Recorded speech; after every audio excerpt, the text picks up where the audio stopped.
Let's get into some things of the things, child. We got some stuff to talk about today, honey. We got some stuff to talk about.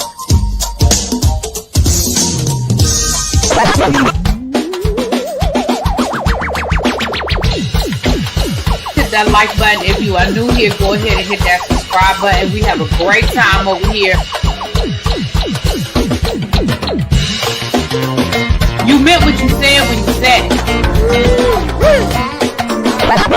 Really be expected, because I'll be understanding y'all sometimes. And when y'all know when I say y'all, you know I ain't talking about y'all. You know I'm talking about y'all. It's me that all these people that got something to say have been actively involved in the political process in their world. I don't believe it. You ain't gonna convince me. I know y'all love me. Hey everybody, how you guys doing? Happy Tuesday to you. Okay, thank you all for being here. Before we get started, I need you guys to please go ahead and hit that like button before we get started. Okay. With that being said, no further ado, you guys know that I have a special guest here that we are going to be I'm going to be interviewing, and we are going to talk about all of the things, you guys. He said I can ask anything I want. He said he is not shying away from anything. And so we're just gonna have a really good conversation. You guys know this is my friend in real life, but I'm not gonna hold back. We're gonna talk about some real stuff and all of the things that he has going on in his life. So without further ado, I want to bring to the stage my boo, Scotty by Nature TV. I wish I had played the clapping emoji. Hey. Well, first off, let me say this. I be watching your lives, but I don't never catch them when the music comes on. First of all, the music is good. And who made that thing with all those videos in there? Because I was up here jamming. I saw Eve in there. Yes, honey. Listen. Oh Lord, my camera. Don't you act up today? My girl, hey, it's Jay. I'll get you her information. I'll get you her Instagram and stuff. Because dang it, this stupid camera. Because basically, all I did was tell her. She asked me some questions, like she knew I was from DC, so she knew I wanted, like I told her, I wanted some go-go flavor to it. Mm-hmm. And then from there, she was like, who do you like? Who don't you like? And she sent me some like a rough cut. And then she did it in like maybe 2 weeks. And I don't even think it took her that long. What is wrong with this camera? Girl, it's pissing me off, girl. It's pissing me off. This camera been fine. Now all of a sudden they want to act stupid. I might have to I'll be right back. Let me cut the camera off and come back on. Okay. But I'll still be here. As the grand dame will keep you company. Girl, I look. I cannot. Thank you for becoming a member. Thank you so much, Mystical Rain. All right. So as soon as we get this camera situation straight, child, hold on, let me adjust this here. I don't know why it's acting stupid. It'll be fine, and then it'll just act up. It must know I got company. You know how when you have kids and they show off when you got company, but like they must know I got company. Right, exactly. Like now the camera won't act stupid. I may JB said ask you the hard questions. Sure. Well, I'm gonna start off real easy. Most people know you as a YouTuber, right? Yeah. Most people have met you in this YouTube space. So my first question to you is, what is your origin story? How did you get here? Okay, so before I got on YouTube, it started on Facebook. That's where it really started. I don't know if you remember. I don't know how long you've been on Facebook, because some people ain't even been on there as long as I have. I've been on Facebook since 2007. No, 2006. I honestly don't remember, but when I got on Facebook, if I'm being honest, I don't know. Okay, so back then they had the notes app on there, and I would write. It was like a little blog thing. So I would write how I felt. I'll write a note every single week just to get off whatever I was feeling at that time. And then one day I said, well, I'm tired of writing. I'm tired of typing. So I'm going to pull out this Kodak camera. Quality was horrible, but I still used it. And I remember the very first video I posted, everybody, took to it. So then it turned into like this Facebook show that was called The Bottom Line Is, because I took that from Maxine Shaw from Living Single went on the first episode. My girl. The bottom line is, so that's why I changed. I named it The Bottom Line Is. And so this was going on while I was in college. I would do shows with my college friends and we'll talk about different stuff. I think those videos are still on my Facebook page. If there's a way that I could download them and put them on YouTube, I will. But we would do videos and just talk about different topics. And one day, a friend of mine had told me, you need to go to YouTube. I said, girl, please, I'm not going to YouTube so that people can drag me and shit. I ain't got the mind for that, girl. I ain't doing it. So one day we was at the mall and some girl recognized me. She was like, you that boy that be doing them Facebook videos all the time. So when I heard her say that, I'm like, I may have something here. So around October of 2010, by this point, I had flunked out of college and I didn't give a damn. So I wasn't doing nothing but sitting at home, taking my brother back and forth to school, you know, making CDs. You know, I was the CD man back then. You was the man. I was the CD man back then. LimeWire man. Okay. I always had that new Drake and everything the week before it came out, and it was always in good quality, honey. Okay. But so I wasn't really doing nothing. I wasn't working. So one day I just chose to just, you know, get on YouTube one day. And from that point, I think it's October the 27th, 2010. And I decided, okay, I'm going to get on YouTube. And I started off reviewing Housewives of Atlanta season 3. That goes to show you how long I've been here. Basketball Wives season 2. Brandy and Ray J, The Family Business, What Chili Wants. Oh my gosh. I was reviewing all of that. And that's how I started. Okay. So you started off doing reviews. That was your okay, cool. Now you used to have another name before you went to Scotty by Nature. What was your original YouTube name? My original YouTube name was Mr. Still Standing. Right. Now, I met you around the time that you were changing. You went from Mr. Still Standing to Scotty by Nature. So that's around the time I met you. I'm not sure. I know that was pre-pandemic, but I'm not sure exactly when. Yeah, it was around that time when you were making that transition. Yeah. So what led you to that transition? What made you say, you know what, I want to do something different? Okay, so first of all, I hated the name. Let's start off there. Mr. Still Standing, I hated it. The only reason why I had that name is because at the time, I couldn't think of a name. Okay. Now, you as my friend know that I'm a big Monica fan. You know that. So the year that I started my YouTube channel, she had just put out her Still Standing album, and her song Still Standing resonated with me. Gotcha. So that's why I chose to name myself Mr. Still Standing. So by the time I became acquainted with you and YB and Ebby, this was like early 2020. It was like right before the pandemic. Right before the pandemic. Yeah. I was going through this transitional phase at that moment. You know, I had just went through like a hardship and things like that at that moment. And so in order for me to get through this I said, I'm finna transition. I'm about to take my channel to another level. And in order for me to do that, I want to leave whatever I did before 2020 back in 2020. And this is my 10-year anniversary. So I want to switch it up. So let's go back a few years, right? In 2014, I had gotten my first job. I was working at a dollar store. I was working at my Dollar General in my neighborhood. And this girl named Alicia, who was much younger than me, I think I was probably 23, 24 at the time, and she was probably like 19, 18. She looked at me like her big brother. So she would come in the store she came in the store, and every time she would see me, she would always say, Scotty by Nature. I don't know why she was calling me that, but she would constantly call me that. And so when it was time for me to change my name, I went back to that. And I said, I think Scotty by Nature would be good. I think that has a good ring to it. And plus I love Naughty by Nature too. That's one of my favorites. It's funny because I never asked you that before, but that's just knowing how you are about old school hip hop and stuff like that. I just assume that's where it came from.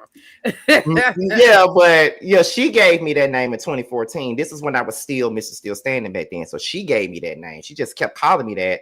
And I never could understand why, but when it was time for me to transition and change my name, I went back to that and I said that better suits me. So that's how Mr. Still Standing was. That's how Scotty by Nature was born. Scotty by Nature represented who I was going into my 30s. Because I think when I met you guys, I was turning 31 that year. Yeah, I think So so. yeah. Yeah. I will say this. Again, that was around the time I met you. And I know you also, that's when you really, really decided you were going to like focus and really take your channel seriously. And you have seen the growth. Because do you remember where you were subscriber wise when you made that change? I was probably at 17,000 at And you're that time. now where? 58,000. Right. So you definitely have seen that the growth. And I know we'll get into some other things that you did as far as programming on your channel, but you definitely started taking the channel, your content and stuff more seriously at that time. Now, again, I know you said anything is open. And I didn't run none of these questions by Scotty. He don't know what's coming. Okay. I don't. But again, I also want to say you go as deep as you want to go, because I know some things you may or may not want to go too deep into. But also, you are famously known for doing videos from your closet or doing videos from a bathroom. I mean, as much as you're comfortable, I know some stuff you've already told on your channel, but as much as you're comfortable sharing, what's the backstory to some of these interesting locations? So I'm still living with my mama, and I was sharing a room with my brother, who is 11 years my junior. So I really didn't have nowhere to film. So I would film wherever I could film. I film in the bathroom. Sometimes I film in the kitchen when nobody was there. Then when we moved into our last house that we were in before I moved to Atlanta, I had this big ass walk-in closet, and I loved it. And I just said, you know what? I'm gonna do some videos up in here. We already had the bathroom videos and the kitchen videos, so why not have some closet videos? Okay. So that's how that happened. Look at my favorite cartoon to drop down. Hey, boo. My cousin Tiara literally just asked about him on FaceTime before we went live. And you next, Carl. I'm coming to you next. I just told Scotty that you the next person I want to interview. And I'm sure that'll be an interesting conversation. Anyway. Okay. Now, a tool that you have been able to take and really make it your own. It's something that I'm not going to say it started during the pandemic, around that time of the pandemic, but I think content creators started utilizing it, and that is the panel.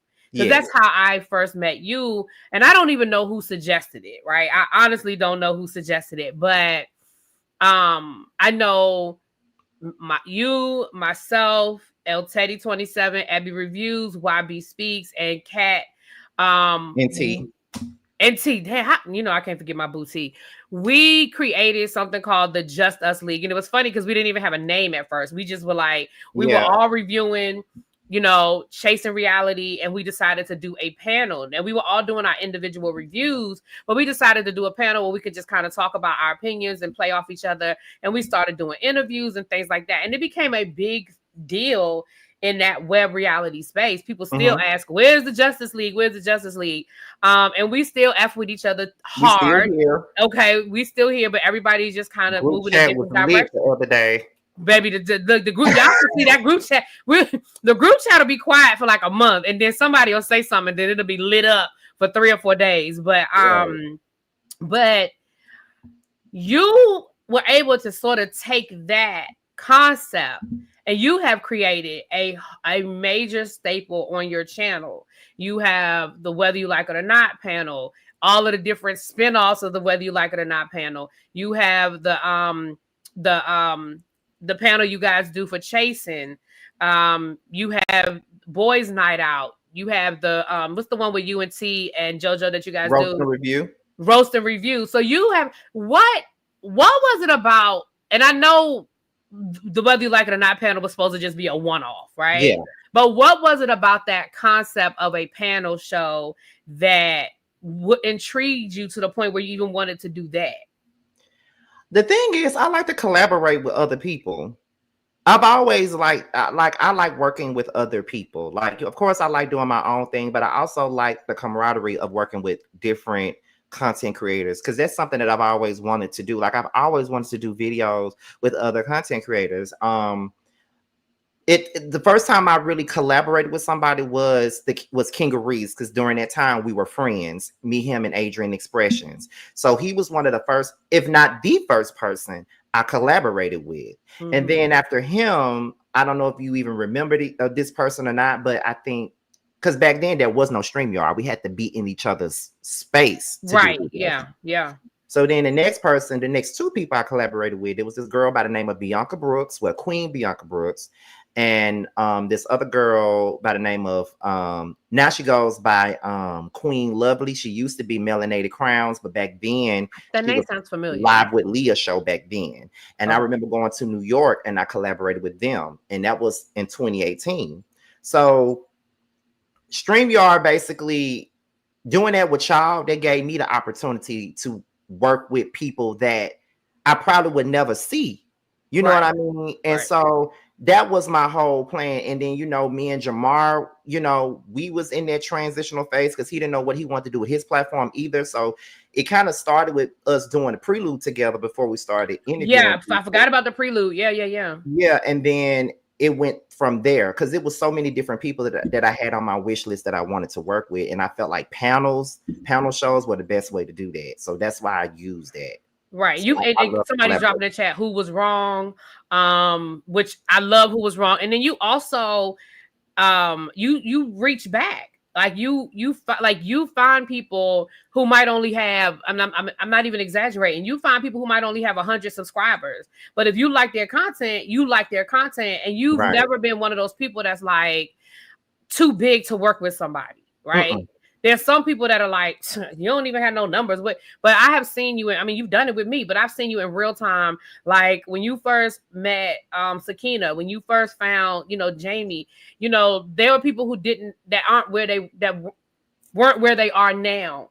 And you've, said, hey, I like what you're doing. Come on over to my show. Come on over and do this. So I definitely have seen that happen. So with that being said, you've also sort of gotten not away from because you still do your reviews strong, but you also do your celebrity news. So I know behind the scenes how that happened, but what you gonna tell us?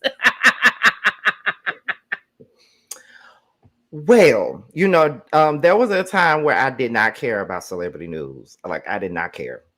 So when the pandemic came, when the pandemic showed the fuck up, I guess. Okay. The reality shows were they were all not in production. So a lot of us really did not have anything to talk about if all we did was reality TV reviews. So I think the first video that I did, which was my very first Yes for the Mess video, it was me reviewing the interview that Michelle Brown did with Peter and Apollo, I believe.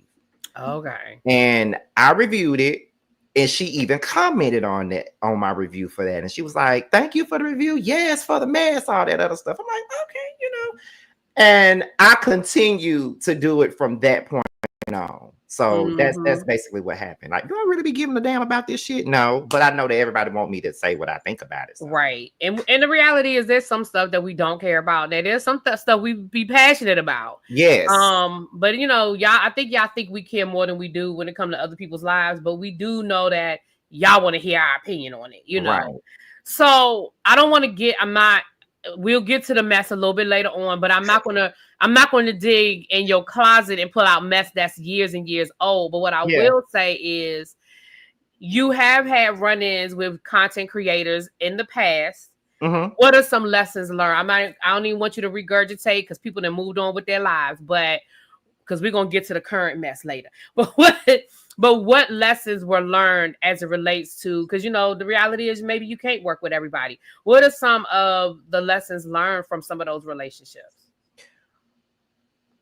The biggest lesson that I took from a lot of those things was when you see someone doing foul shit to somebody else, don't ever think it won't be you just because you have a good relationship with them. Because if they can do it to somebody else, 9 times out of 10, they'll do it to you. And that's what happened to me. Got you. And again, Lyric, we gonna get to the current mess. Ain't no needing us bringing up. Girl, We don't ain't take gonna me bring on up that. no 10-year-old mess because everybody done moved on with their life. We'll get to it. He said I could ask, but I'm not asking. Lyric See, just that's how stuff gets started. But because we gonna talk, okay? Lyric Listen, there's some current mess that we gonna get into. yeah, We about to get there. Look, and we about to pivot in a minute. Now, matter of fact, we about to pivot right now. But no, because that's Scotty's origin story, right? We've talked about your show. Well, let me get into a few more fluff, and then we'll move on. What was your what out of all of the shows that you review? And I think I know the answer to this already. But what's your favorite show to review, or what was your favorite show? Or out of your repertoire, what's your favorite show? It's probably Basketball Wives. I knew that's what you were gonna say. But if it's not, I knew you were gonna say Basketball Wives. If it's not Basketball Wives, it's Love and Hip Hop Atlanta. Those were the two videos that blew my channel up completely. So yeah, basketball. I knew you were gonna say basketball because I know you love. Even now, you're mad that it's turned into what it is, but that is still your show. I was a VH1 boy. Okay, VH1 down. I was a VH1 boy from the beginning. So the only thing I was watching on Bravo was Housewives of Atlanta and Married to Medicine at one point in time. But baby. What's your least favorite show to review, or was? Love and Marriage Huntsville. Look, I was gonna ask you who has the worst fans, but that's probably the same answer. Who got the worst fans? Love and Marriage Huntsville. Baby, I can agree with you on that one. Love and Marriage Huntsville. The only thing that was good about that was the money. Yeah. Oh yeah. But the fans I could do without. Oh yeah, the money's definitely good. That's why most of us are still doing it because y'all like our reviews. Y'all like watching them. Okay, so you have had an opportunity to interview multiple people. Who was your? And I won't put nobody on the line, but who was your favorite interview? And again, I think I know the answer to this, but Candy. I knew it. I knew. Okay. Candy, was your favorite interview? I'm not gonna ask who your least favorite interview was, but you could. Well, then who was your least favorite interview? Letitia Pearson from Bell Collective. I knew. See, I know you too well, Scotty. I swear I knew that's what you were gonna say.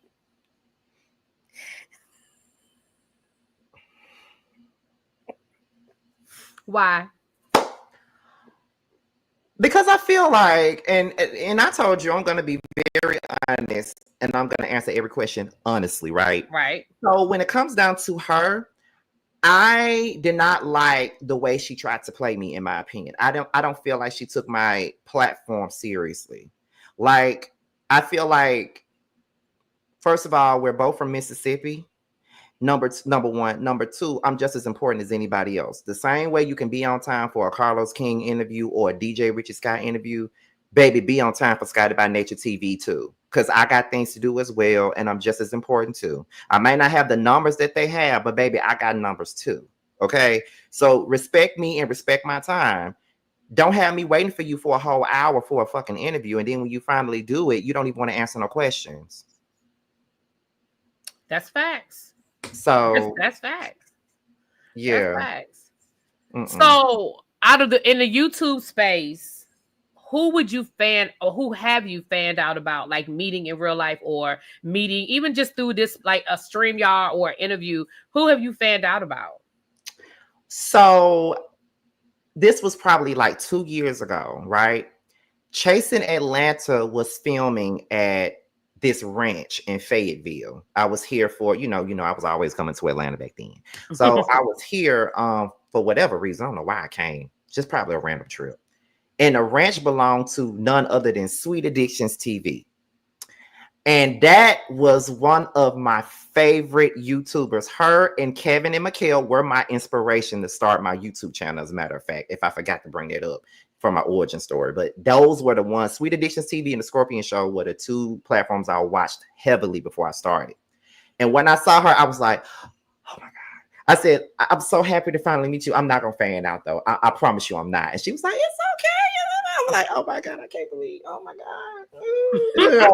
God. Like, I could not believe I was in her presence and stuff like that. And then another one was Forest Rocks when we met at the Cheesecake Factory. I could not believe I was sitting across the table from her, just sitting there talking to her. But one Mm-hmm. person in particular, I haven't met him in person, but I interviewed him. He was one of my first guests from my other series, one-on-one, and that was Armand Wiggins. I am such a big fan of Armand Wiggins. I love Armand Wiggins. I love his whole get in here, get in here, get in here. I love that.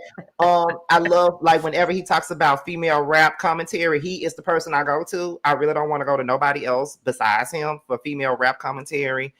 And he's just a big inspiration to me. Like, you know how the Scorpion Show was my inspiration starting my YouTube channel? Armand is a big inspiration as to how you can elevate from being on YouTube. So I love Mm-hmm. Armand Wiggins. And So go ahead. I'm sorry, babe. I damn near died when he responded to my email when I first asked him would he interview with me, and he said yes. Yes, you were definitely excited. So what was that experience like the first time somebody did that to you? It's happened to you, I know, but like that first time when somebody's like, "Oh my gosh, it's Scotty by Nature TV" or "Mr. Still Standing," like what did that feel like? What was that experience like for you? Oh my God. This was in Mississippi. I was at a mall, me and Reggie, and I don't know where. I think we was in Route 21 or something like that, and we were just walking in, and this girl was like, and me and Rich, I'm looking at Rich like, what the fuck wrong with her? You know what I'm saying? What the fuck wrong with her? She's like, I know you. You a comedian, aren't you? I said, I'm not a comedian. And then she said, no, I see you on YouTube all the time. You Scotty. I said, oh my God. I just covered my face. I could not believe that she ran over and hugged me and stuff like that. Like, it was crazy. Like, Reggie was just standing there like, oh, look at my cousin, that bitch, my cousin that. He was saying it the whole time, my cousin that bitch, my cousin that bitch. I wasn't even Scotty by Nature then. I was still Mr. Still Standing then. So I probably had about under 15,000 subscribers then. So I was just so surprised at that, you know. And then it was another situation where I was in Houston for a K Michelle concert with Jamar when he was living in Houston. And this guy walked up on me in the mall and he was like, I love your videos. And he wound up being a YouTuber himself. As a matter of fact, he's friends with Josiah. So now we're friends now, which is so crazy. Oh, that's crazy. How the world turns. It's such a small world. Lord, yeah. It's such a small world. So yeah, that's one of those things. And on top of that, you always get on me about this, but I really do kind of downplay what I have here because a lot of the YouTubers that I work with were already fans of mine when I asked to work with them. Like a lot of them, like Jamie, that's me, for example. She was already watching me before I even asked her to do my panel. Sakina was the same way. It was a lot of them when, that were fans of mine or were supporters of mine, so to speak, before I ever started working with them. So I felt like, oh, gee, I'm your YouTuber's favorite YouTuber. You know what I'm saying? Right. So I never know that, but I'm just humble. So you are in real life, and you're right. I do have to beat you up a little bit about that. You do. Something you said made me think about a question, and this is something me and you I don't think have ever really talked about. I know that how you feel about, but we've never talked about it as a challenge. You mentioned Armand Wiggins, and I was hearing Armand Wiggins, and I was thinking about you, and I was thinking about Funky Dineva. One thing that's consistent in this space is there seems to be a thing with Black, gay men and Black women. Mm-hmm. And I know you have been beat up a little bit about the minute you have opinions and strong opinions sometimes that you get labeled, oh, Scotty just hates Black women. And we know that Armand has had to deal with that. We know that, Funky and T, like we know that is something. What are your feelings on that? What is you navigating that in this space that is a majority Black woman space? Like, how have you had to maneuver through that?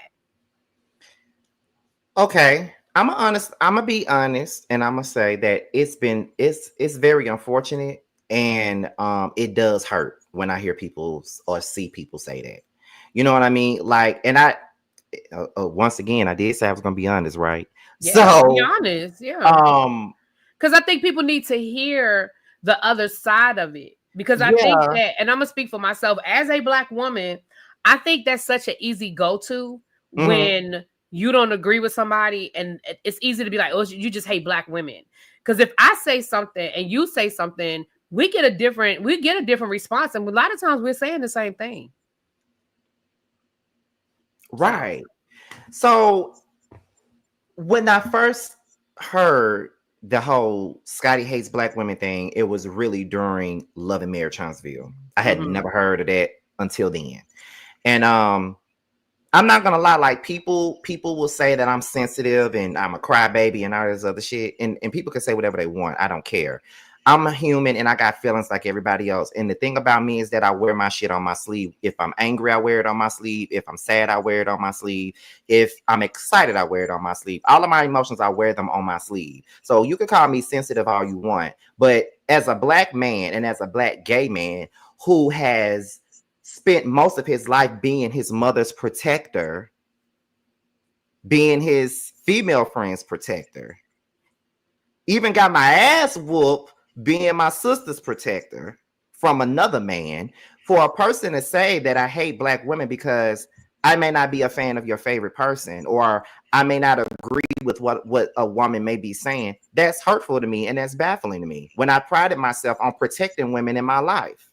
You know what I mean? So my thing is that's the reason why it hurt me when I would see people say that, and to compare me to Kevin Samuels was a bit extreme, Mm.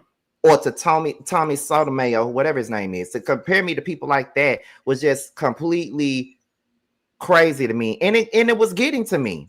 Mhm. I'll be the first to say that bothered me because I'm the same guy that was 4 years old who rescued his mama from an intruder who broke into our apartment, who tried to SA my mother in front of me when I was 4 years old.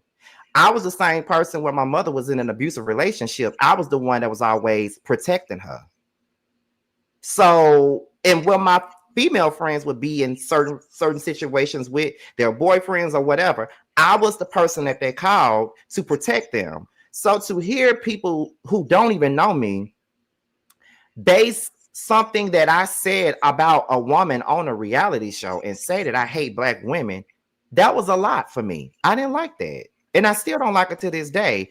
And it's to the point to where I felt myself, kind of, what word am I looking for? I found myself kind of toning myself down in the way that I speak, because even people were saying that I was even disrespecting you at one point in time. So it was certain things that I would read. Oh, Scotty be disrespecting. Really, he called her a bitch, and he said this, and which I don't remember ever calling you a bitch. Now, if I did call you a bitch, it was in a playful manner. We were calling each other bitches and hoes. Like that's just what we do on a daily basis. But I even stopped doing that with you because people were saying that I was disrespecting you, and although you never said that I was, you're a person that I love in real life. I look at you like a big sister. I would never want to disrespect you in any kind of way or make you feel disrespected. So it was so many things that I was doing that I stopped doing because I don't want that title, because that's not what I Mhm. do. I don't disrespect women. I don't. I'm always defending them. Listen, rest assured, I wasn't offended. I don't remember it. I don't know. I don't care. And you know that if I feel some kind of way, I will let you know. Yeah, you would. You know what I'm saying? You would. You know. Um, but again, we talking, and I know that these are conversations that we've had. Before we pivot into 2025, because something big happened. No, 2024. Something big happened to you in 2024. Before we pivot into that, because I think these two things are connected. Ex- and is again, as much as you're comfortable speaking on Mhm. your mental health, which is something you have been very candid about and open about. How do you think YouTube has either played a positive or a negative part in your mental health, challenges that you've had over the years? Um, it's 50-50. Okay. Like it helps. But then sometimes some things that goes on, it kind of hurts. Yeah. So I had to stop doing certain things or reading things and stuff like that Mm-hmm. because it wasn't going to do, or watching things, which I'm pretty sure we're going to get into that later, but watching certain things that I knew was going to give me a headache or tug at my heartstrings. You know what I mean? Because what people got to Mm-hmm. understand is I used to get, I was, I grew up being bullied in school. So that kind of, when you're bullied in school, you're taunted, you're berated, you're judged for no reason all the time. You're going to always be on the defense. I don't Mm-hmm. like being on the defense, but I'm always guarded all the time because I don't know what you're doing, or if or if you're trying to hurt me, or if you're really trying to be friendly with me. Because in the past, that's all I ever got was people trying to hurt me. Mm-hmm. So, that's why I always speak on school bullying and things like that, because they don't know the effects that has on you as an adult. Me being sensitive or me being defensive, it comes from that. So when I would read things or see things or hear things about me, it would hurt my feelings. These are people that I don't know judging me based off of a 30-minute video, don't know nothing about me, but they're judging me. But I Mm-hmm. also had to take into account that I put myself here. So when you put yourself here, you're bound to be judged the same way. I sit in front of this camera and put this mic on and judge other people. That's probably how they feel if they ever heard any other shit that I've ever said. So it was lessons in that, but I'm human at the same time. That's So valid. I just had to stop looking at stuff, listening to stuff that I knew that was gonna bring my mood down, so to speak. That's valid, and you're right, because the same thing. The way I can dish it, I got to take it. So I can respect Mm-hmm. that. So let's get into, so in 2024, you made a big decision, something you had been talking about for a while. Me and you talked about it. And let me tell y'all about Scotty. Scotty makes decisions on committee. Baby, he will ask all of his friends. Okay. And so we talked,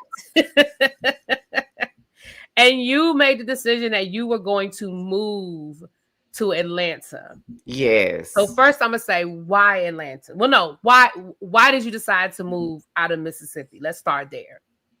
Okay, so I wanted to move out of Mississippi because by 2021, I was no longer happy there. It was family issues going on. It was negative vibes, and I felt stuck. Mm-hmm. And I noticed that, because Jamar moved here in 2021. So that very first summer he was there, and I was on the phone talking to him, and I was basically saying how it's been, it's terrible. I'm not in the best mental headspace. He was like, "Well, just come here and get you a plane ticket. Come here, and you could stay with me for the weekend, and we're gonna have fun or whatever." And then that's how it started. So I kept coming out here because he was living out here. Mm-hmm. And then that's how I got to be friends with Carl and Tremel and all these different people that you see me with now as of today. So that is what started it. And then I just felt stuck. Ain't shit in Mississippi. Right. There's nothing there. Walmart, yeah, we all can go to Walmart. Walmart's there, dirt roads, small towns, McDonald's, a club that's 30 minutes away. It ain't nothing there. So it's Right. just like, it was really nothing that I felt that I could do while I was there. I felt like I did all I could do in Mississippi, and I just felt like I needed to change the scenery. And the more that I stayed there, the more the more my mood was getting even darker. And as you know, and 2023 was probably one of the worst years of my life as far as my mental health goes. And that was the year where I made the decision that a year from now, I'm going to be gone. That's when I made my decision. Mm-hmm. And every time I would come to Atlanta, Jamar would be like, "Hey, you need to move here." And Dario, "When are you moving?" Carl and Terrell, "When are you moving?" Jamie and Sakina, "When are you moving?" That's what I would hear every time I come here. So I knew that it was kind of like, okay, Scotty, you got to make a decision, because every time you go to the airport, you start crying because you don't want to go home. So Mm-hmm. you got to go. And when I made that decision, I talked to my mama about it. She cried, of course, because I'm her oldest and I'm the first to leave the state. But I understood, but she knew I had to do what was best for me, because she said that when she was my age, she wanted to leave Mississippi too, but she just didn't. I'm doing something that she wanted to do. So that's what happened. Um, so that's what happened at the end of the day. Like, I knew then that I needed that change. And I got here on August the 31st, 2024 at 4 p.m. Okay. And from that point on, I have hit the ground running. My life ain't perfect, but it's in a much better space mentally than it was when I was back home. And that makes a difference. That makes a big difference. It does. Now, and that sort of answered my next question, because my next question was going to be why Atlanta, but you just answered that. That was where your support system was and everything like that. Now, listen, somebody done put a color in the chat, but it's also a troll. I'm not thinking about Busy. Thank you for the super chat, Busy. Now, I was going to say we will take questions if there's a color on it, but no, we're not, because Busy done ruined it. Busy done ruined it. Yeah, and I was, and again, we've talked about that. Your mom and you were very worried about leaving your mother. That really was one of your holdups about leaving your mom. So I love the fact that your mom was like, "Baby, spread your wings and do what you have to do." Because I honestly believe if you had a different kind of mama that said, "Don't leave me, don't leave me, don't leave me," you would not have left. And so I can respect that. And I love, I love your mama anyway, child. Yeah. And not only was it her, it was also my youngest brother too. Cause you know how much I love my brother. So when he told me that go be great, that's all I needed to hear. Yep. Now something, Scotty, me and you talked about. Oh Lord. Me and you talked about it. We talked about it in the Justice League used to talk about this. We have had conversations. Something you swore you would never do. Swore you would never do it. You swore. You have decided to do a reality show. Can you and I have never asked you this question because listen, my friends are my friends. If Scotty told me on Monday he didn't want to jump out the plane, and on Wednesday he told me he signed up for parachute lessons or whatever you call it, I'd have said, okay then. So I never asked you why you changed your mind or what made you change your mind, but I'm asking you now, what made you change your mind? Okay, so it was my third day living in Atlanta, right?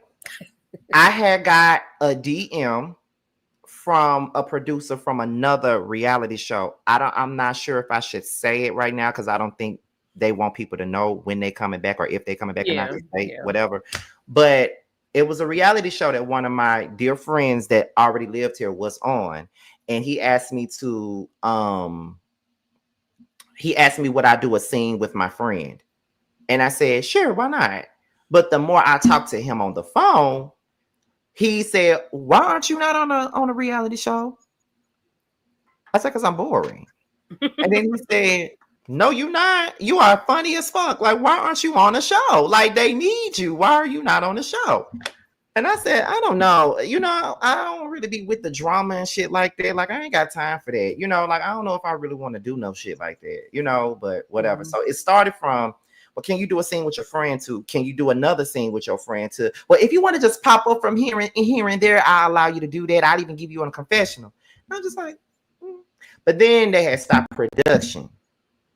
So then Chasing Atlanta was about to come back. And a lot of people may not know this, but me and Dominique, who is on that show, we do have a friendship. I do consider Dominique a friend. Now, are we besties? No. Is he like close friends? No, but I do consider Dominique a friend because I met him through Jamar and we have our own growing relationship. So I remember I was on a FaceTime with Dominique, and I think it was Dominique, Jamar, probably Carl or something like that. And I was basically telling him that a reality show had wanted me on. And Dominique said, no, babe, if you want to do a reality show, you need to do Chasing. So I was like, are you sure? Like, I'm looking at the people that they cast on there, and I just don't feel like I fit the mold. I don't think that's my steez. And he was like, oh, no, I think you should do Chasing. Like, bitch, you have a whole lot going on. Shit, you be having more going on than a lot of these girls that be on this damn show. You should do it. I'm just like, I don't know, but Dominique was like, no, I think whenever they do auditions, I think you should apply. Cool. So I did apply to Chasing Atlanta, but of course we know now I didn't make the cut for Chasing Atlanta. And then after that, Carl came to me with this idea that him and JT had, and it was for the show that I'm on now, The Scene ATL. Now, back in October of last year, it was like it was like a conversation about what if we did our own show, or what if we did a show? Because I think that was the day that we were all here shooting Carl's video for his song Can I Be. And we was in the kitchen having a conversation, and they was basically talking about how they want to do their own show. But this was before the Chasing auditions. This was before JT joined production with Chasing and all that. So they was talking about it, but it was just a conversation. We weren't really serious about it. But by the top of the year, that's when Carl came to me about doing The Scene ATL, and I was apprehensive about it. But it was Carl, so I was like, I'll do it. And then, of course, at one point I changed my mind. I said, no, I don't want to do it. Then he said, oh, no, you going to do it. You going to do it. You going to do it. So I went on and I did it. And that's what we got. That's why we're here. So that's the reason why I chose to do Web Reality, because Dominique actually inspired me to do it. So shout out to Dominique. Okay. And Liz, I'm not trying to be rude, you guys. When I'm going off camera, I don't know what it is. I'm sneezing and stuff. So I'm going off camera when I don't think y'all want to hear me sneezing in y'all ear. So I'm not being rude when I'm doing that. I just, that's why. And y'all know the Grand Dame is still up from last night, because whenever we talk, Potomac, the Grand Dame is here. Okay. Oh, well, let me ask you this, and I've never asked you this question before either. Mm-hmm. What was your honest thoughts on not making the cut for Chasing, since you are so close to production? I mean, I know you didn't assume that you would make it just because you were close to production, but what was your reaction? Like, did you feel some kind of way about it? No. Okay. That's fair. Because looking at the cast that they have, I probably wouldn't have fit that cast, because I've been around that cast and I love them. Actually, it's some that I love more than others. Like, I love me some Kendall, I love me some Sammy, of course Carl and Tramiel, and people like that. But looking at that cast, I probably wouldn't have fit with them. If you get my drift, I probably wouldn't. I understand. Listen, it's and what we do know is that when you, especially building ensembles, it's all about a chemistry. We have seen it. I mean, we've seen it work on network reality. We've seen it work on. That's the first thing. One of the first conversations we have every year is about the new girls, and do we think they're gonna fit? And then we have that conversation as the season goes on. So yeah, we all know that. What was the reason that was given? I mean, I know what you said you don't think, but what was the reason that was, or was there a reason given? It was something along the lines like I would probably be better suited to like host a reunion for them or something like that. That was like, okay. And I understood that. Okay. Yeah. All right. So we may still see Scotty on our Chasing screens in the future, ladies and gentlemen. Okay. Season, hell, I was there all the time. Right. We're gonna speak it. We're gonna speak it into existence. Oh, one question I was before, because we about to get to the mess now. But one last question. Well, I ain't gonna say last question, but before we pivot into the mess, who is your dream interview? I asked you who your favorite was so far, and again, I think I know who this might be, but I'm not gonna say. Who's your dream interview? Like, if you could get on the phone and get one person to do an interview, who would that be? I want Tevin Campbell.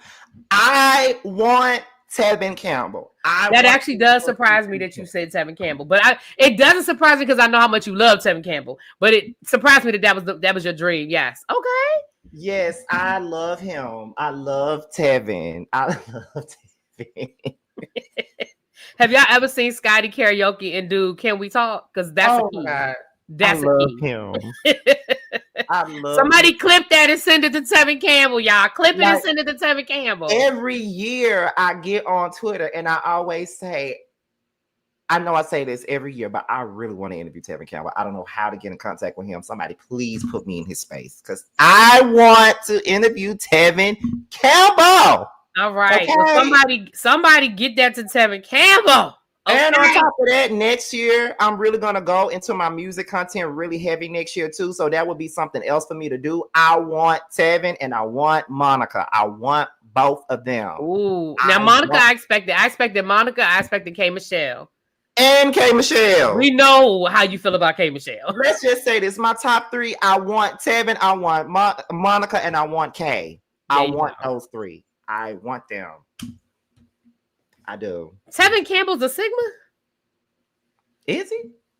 Somebody said tell Busy that's his frat brother. It must be an honorary. And that's it's no shade on being honorary, but I did not know that. I didn't know that Tevin Campbell was a Sigma. Okay. Anyway, moving right along. Stylish TV said you were meant to be with the scene, honey. Yes, clip it and send it to those people. Let's speak it into existence. So now that you have moved into the reality space, one thing for the people, a lot of people that are in the chat, and shout out to the 200 people in the chat, but a lot of people that are in the chat, they know us, and when I say us, because again, the Justice League and stuff from web reality spaces. And one thing about being in the web reality space is people feel like they know you, and you are more intimate with people, and people feel like they can get you. You know what I mean? They're in your inbox, and we interview a lot of people, and we do end up building. Hey, Spiller Boy. Hey, James. And we do end up building these relationships with a lot of the people in web reality spaces. So I'm going to say some names with people who very famously you have had some sort of run-in conflict, what positive or negative with, so that we can get it on the table and we can go ahead and we can just talk it out. I'm gonna start with an easy one. Okay. Bando. Last year, maybe I shouldn't have started with Bando. Go ahead, really. Last year, you set these web reality streets on fire when you started hanging out with a certain person. Did I? Yeah, you did. When you started hanging out with a certain person, and all sorts of things were said, all sorts of conversations were had, all sorts of think pieces and videos were done. So set the record straight. First of all, are you and Bando a couple?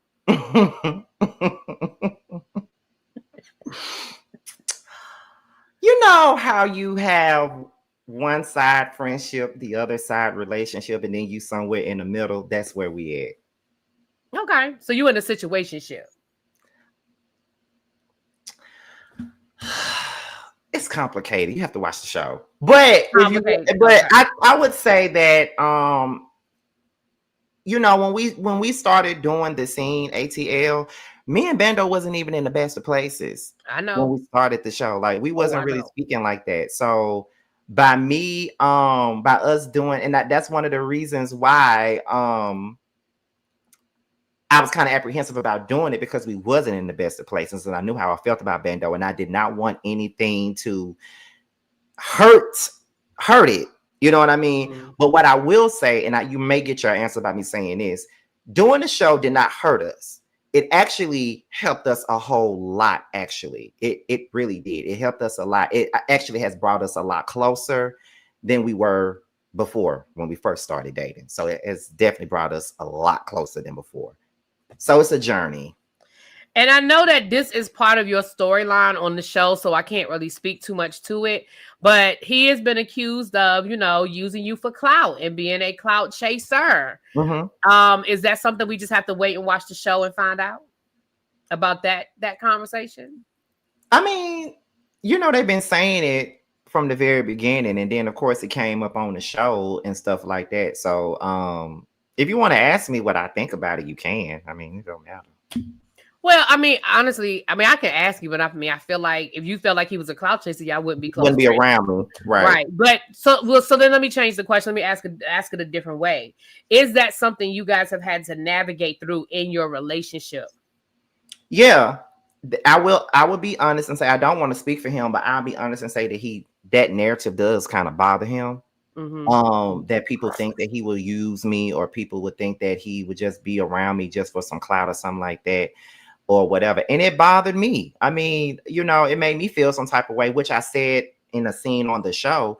I was basically saying that it made me feel away, because it's like, okay, so are you saying that I can't really get a man unless they want something from me. So you're saying that I'm not capable of finding no man that actually want to talk to me. Now I gotta feel like every man that talks to me, they looking for something from me. Bando didn't even know me.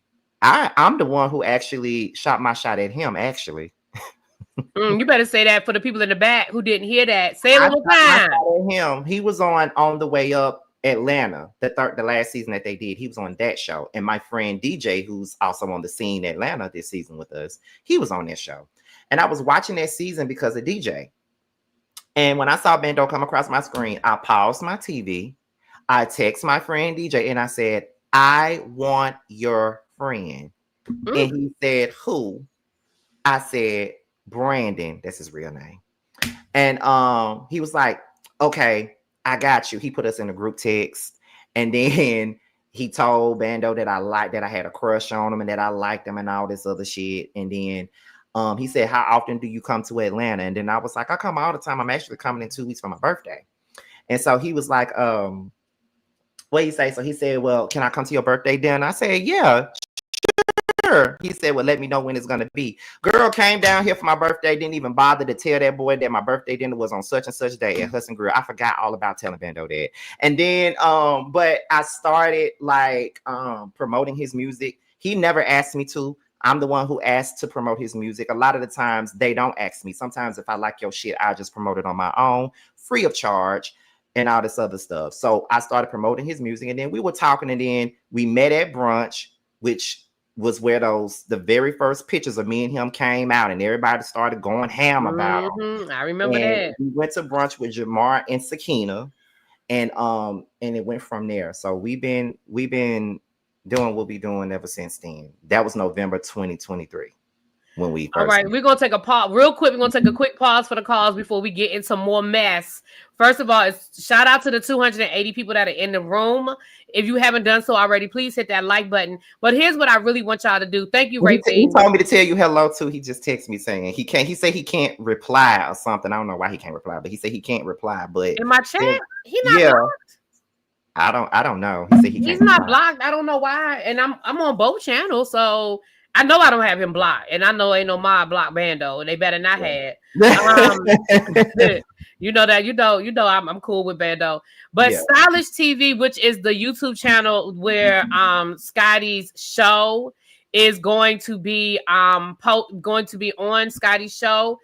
They are at 929 subscribers. And y'all know how this YouTube thing goes. In order for them to start getting their monetization, apply for their monetization, they need subscribers and watch time hours. So listen, they need less than 100 subscribers, and it's over 250 of y'all in this chat. If everybody could please, if you are not already subscribed to Stylish TV, if y'all could please click that link. It's in the chat. Tracy's dropped it. Ravine has dropped it. If you guys could please do that. And one of my mods, give me a check back in about 10-15 minutes to see if we hit 1,000. We're gonna try to hit that 1,000 tonight. Okay. All right, thank you. Hey, everybody coming in. I see people coming in. Thank you. Welcome. So now I'm gonna drop another name that might be a little bit harder. Okay. But it's somebody else that in the web space you have some conflict with, and maybe you want to explain where it comes from or why it has happened. Have no problem with that. Rico Cassadine. Now, for those who don't know, Rico Cassadine has been on Chasing Atlanta. He was on The Circle Atlanta. He has done music and things of that nature. What is the conflict with you guys? Because every time y'all are together, it's oil and water. What's going on? Well, the funny thing about that was it wasn't like that at first. I actually was a supporter of Rico Cassadine at one point in time. I still got some of his music that I purchased on my phone. I've interviewed him alongside Jamar before. I've hung around him before. I've been to his house before. I've been to his house before. He's, when me and Josiah and Jamar and Maddie Rents, we had an Airbnb for my birthday one year. I was in Atlanta. He was there. He gave us edibles. We all hung out at the club. Like every time I've been around Rico Cassadine, it was always all love. Like the last time I saw him was when they were filming Chasing, and they was at like the horseback riding. And when I saw him, it was like, hey, Rico, hey, Scotty. We running up to each other, hugging each other. It was always love. That's all it was. But that changed when him and Carl fell out and when I started hanging out with Bando. That's really what it is. Me personally, I don't really have a real issue with Rico Casadine because I never had no disrespect, never had an issue. But he is the one that doesn't really care for me. Now I know recently he was on Harvey Yona's platform just the other day, and he said he doesn't have a problem with me, but I beg to differ. But however, I'm just a keep the same energy type of person. I really don't hate Rico Casadine and I don't really dislike Rico Casadine. Now, do I fuck with him at this moment? No, because he doesn't fuck with me. It's more of one of those reciprocating your energy type of thing. You know what I mean? Like, if you don't fuck with me, then I don't fuck with you either. That's really what it is. So it wasn't no big falling out. It was just when he fell out with Carl, maybe you were sort of collateral damage. I was like collateral damage. Like, that's just really what it was, because like me and him actually had a conversation about this already. We had 3 different conversations about it. And every time I think that we've moved past it, then, you know, we haven't. So I just steer clear. I don't speak of him publicly in a negative light. And even privately, when I've been around people, like in certain spaces, and I hear his name, I walk away from the conversation. When something negative happens with him, I don't comment on it publicly either. I try to steer clear of that, you know, because once again, I'm not the one with the issue. So I just reciprocate the energy. When you don't fuck with me, I don't fuck with you either. That's just what it is. So, but I wish that young whippersnapper all the success. Not that young whippersnapper. Not that young whippersnapper. Okay. Yeah, I mean, I don't wish nothing bad on him. He's a talented person, all of that great stuff, but I just don't. Yeah, it is what it is. Okay. So let me throw another name out. TTB. Okay. And again, for those who don't know who TTB is, he is a YouTuber, content creator in the web reality spaces, does a lot of interviews, supports a lot of the web reality channels. He is, and I hate to say it like this, but it's the best way I could describe it. He is the Tasha K, I guess. Very, very shock jock, in your face, you know. I mean, that's my opinion. That's not Scotty. That's me. That's me. Make sure you say you guys. People will love to put words in my mouth. That's me. I described him that way. Scotty did not. But it seems like over the years, you guys have had an up and down. At one point in time, you were going to have your own show on his channel. This was a few years ago that you were going to have your own show over there, which at the time, I ain't gonna say what I told you, but but it seems like you guys have had a very up and down relationship. What do you think that is? So when it comes down to me and TTV, I think a lot of the issues was me feeling certain ways about certain things that would transpire on his platform, which me and him have had that conversation. And he's another person that I had a great deal, I don't want to say had, but still have a great deal of respect for. That's why I don't speak of him in a negative way publicly like that. Even when I'm on somebody else's platform and they may speak ill of him, I don't join the conversation. You feel what I'm saying? But it was a lot that I didn't like certain things, and he knows that. So that's pretty much what it was. Like, me being on the platform with a bunch of bitches that don't like me and stuff like that. I didn't like that. And then, he's the type of person that's like, well, it doesn't matter who's on the platform. It's my platform. So it doesn't matter who's there. But for me, it does. I protect my energy. You feel what I'm saying? So, yeah. And then, it's just certain things that I just didn't, certain things that he would do sometimes that I didn't like. But, I know how he is. Like, he's the type of person that like to play in your face. And he even admits that he like to play in your face sometimes. But I'm just not a play in your face type of nigga. So I come across sensitive with that type of thing. But it wasn't any issue that I ever had with him. I always talked about it with him privately. I never put it on blast. So that's why you never hear me, dragging him or nothing like that, because it was never really that deep of issues. But then there would be a lot of things that people would bring to my attention and stuff like that. And whenever somebody brings something to my attention, I always said it to him. I'll bring it straight to him. I didn't give a fuck if it was 4 o'clock in the morning, 5 o'clock in the morning. If somebody brought something to me, I'm calling your ass and I'm gonna let you know this is what a person said. Is it true? Let me know right now. It's that type of thing. So, and for a long time, we didn't speak. Me and TTB did not speak for a long time. For most of 2023, we did not speak. But when my friend Tierra was killed in 2023, and I kind of reflected on a lot of the grudges I was holding against people, and some were really not that deep, and his really wasn't that deep. He was a person that I reached out to, and we had a conversation about it. Now, do I care for some of the things that he may do on his platform or post? No, I don't.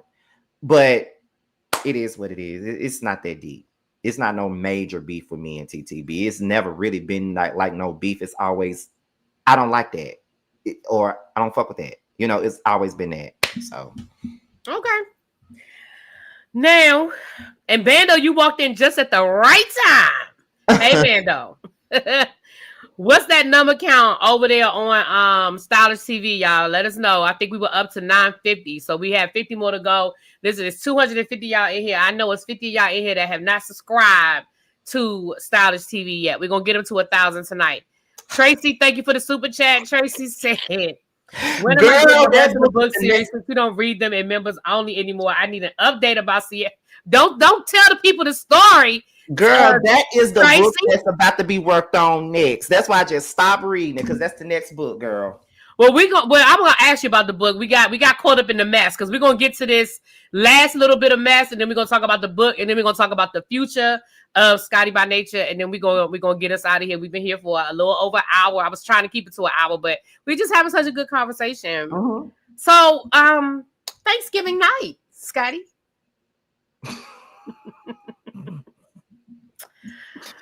Yeah. So, for those who don't know, and I'm not gonna, I'm not playing no clips or nothing like that, child. If you know, that's all I can say. Thanksgiving night, there was a live over on TTB's channel, as a matter of fact. And let's just start here. People have had their opinions about the trailer dropping for the scene ATL, right? Mm-hmm. At the end of the trailer, you and Bando have this kiss, and people, it set the streets on fire. People were debating. Right. Who knew? People were debating, people were questioning, people were talking, like people were doing all of the things as it related to this kiss. So there was a conversation being had on TTB, and Nicole Ray from we all met Nicole Ray through Chasing LA, and she has become a staple on TTB's platform, being a part of panels over there and things of that nature. There seems to be an issue. Let's start from the beginning. There seems to, and this is the part that I think people are missing.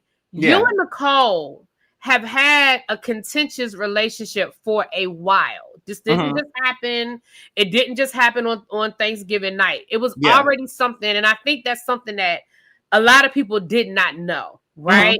So start there. As much as you're comfortable sharing, how did you and Nicole get to the place where y'all had this back and forth?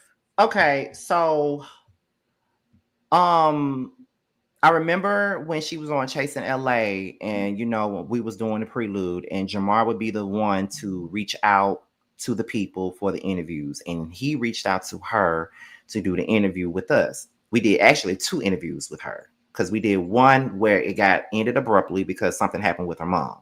So we had to come back and do it again. And, that was it, right?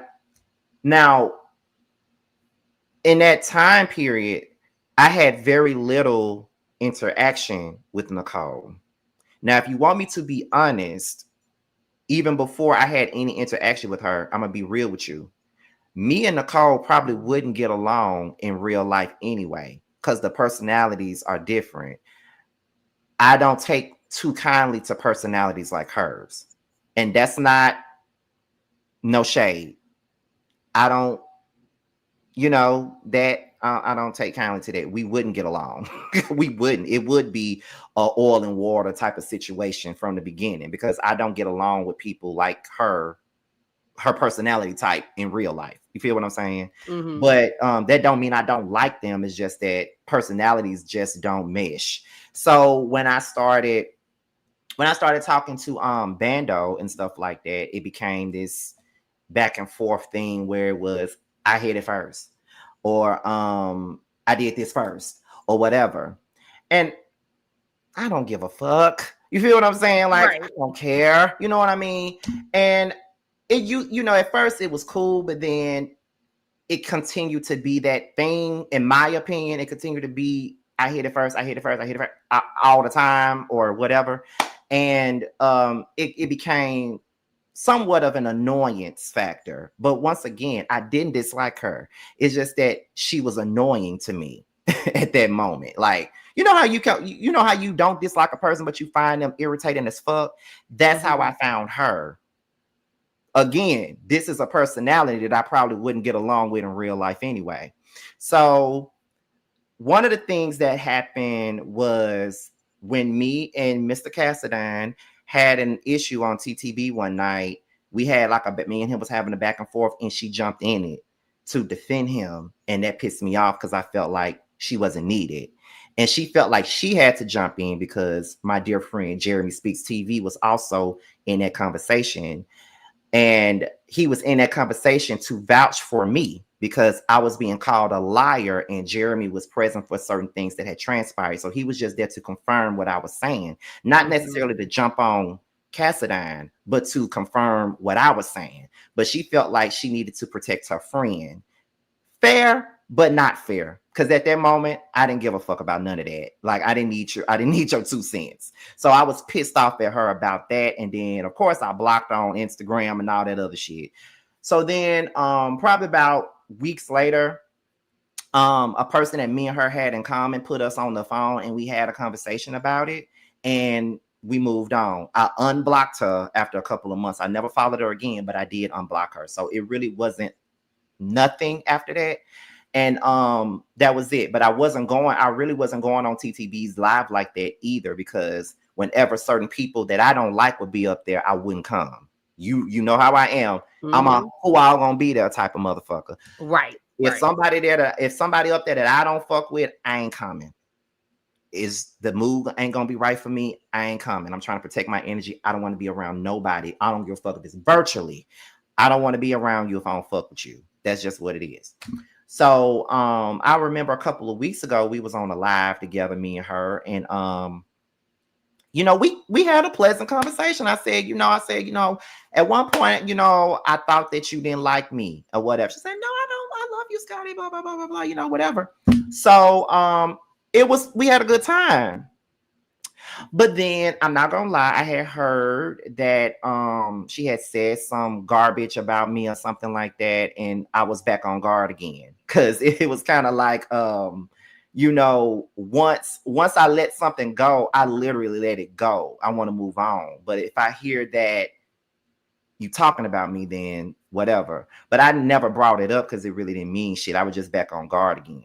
So on Thanksgiving night, me and Bando was hanging out. We were drunk and stuff, and then we was going on TTB's live because I think TTB was talking about the trailer, and he was trying to figure out why was Carl explaining to Delon that I was his best friend. He was like, if y'all are supposed to be friends, if this is supposed to be a friend group, why are you introducing Scotty as your best friend? Shouldn't Delon already know Scotty already? So I was coming up there to correct him about the dynamics of the group. Because what he didn't know is coming into this group, Delon was the only person that I did not know. Right? He was the only person that I didn't know. I knew JT, but we wasn't close like that coming into the show. Like we was hanging out because through Carl and Tremel, we was in same spaces all the time, but we didn't develop a relationship until we started doing this show.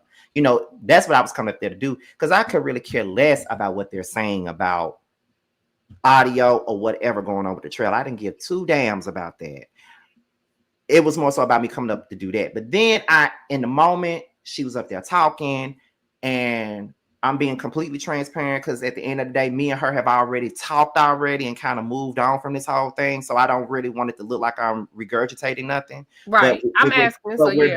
We're being honest about where my mind state was at that time. At that time, yeah. I felt like she was taunting me. I felt like she was poking at me, and I was irritated. And I felt like my face was being completely played in at that moment. And it goes all the way back to all of the things that I have taken from a lot of these people in this web reality circuit. You know, I don't have these problems in the other sector that we're from. I don't have those issues. But for whatever reason, I have these issues when I come over here to web reality. Bitches thinking they can try me, or bitches thinking that they can disrespect me. And then when I say something, it's a problem. And I had been holding all of that in. And again, all the stuff that I was holding really didn't have shit to do with Nicole. But at that moment, I just felt like I was being fucked with. So I popped off. That was it. And I think that was something that had been brewing in me for a long time right now, because you know, and I know it's been a whole lot of shit done to me in this web reality circuit that I've never spoken on publicly. Never spoken on. Still didn't say nothing about some of the shit today in this interview. But it's a lot that has been done. A lot has been said. A lot that I've ignored. And I was over it at this moment. So that's why when certain things were said the other day on Harviana's live the other day about me being talented, I'm like, this ain't about me being talented.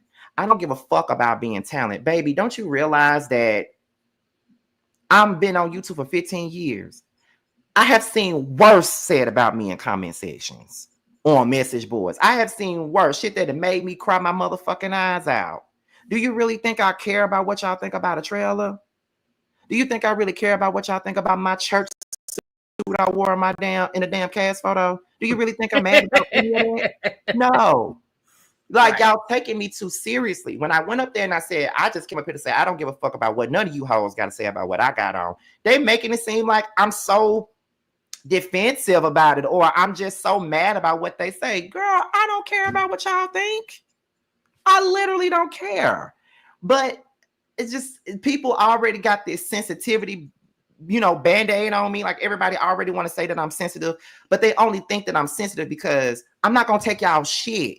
Y'all not gonna disrespect me and play in my face and think I'm not gonna say nothing about it. Like, that's just the truth of the matter. So that's what happened with Nicole. That's why I cursed her out that night. And even then, I was holding back on her because I did have a teaspoon of respect for her. So that's why I didn't go in on her like that. You know what I mean? Like, it's a lot of shit I wanted to say that I didn't say. It's a lot of shit that I could have said that I didn't say. But I had a teaspoon of respect for her, so I didn't want to do that. You know what I mean? Now, of course, to me, looking back at some of the stuff, because I didn't realize she said all the stuff that she said until I looked back at it when TTB clipped it up and made a video of it. And I didn't know she said all some of the other shit that she said. I didn't know she said all that, because sometimes when you're in the moment, you don't hear what the other person is saying. Mm-hmm. So watching it back, I felt like, well, this bitch didn't have no type of respect for me then with the shit she's saying. Like, I kept it cute, really. Now, I called a bag of bitches. I did cuss her out, all this other stuff. But I didn't go low with her. But, you know, when I watched it back, I'm like, well, she ain't have no respect for me then. You know what I mean?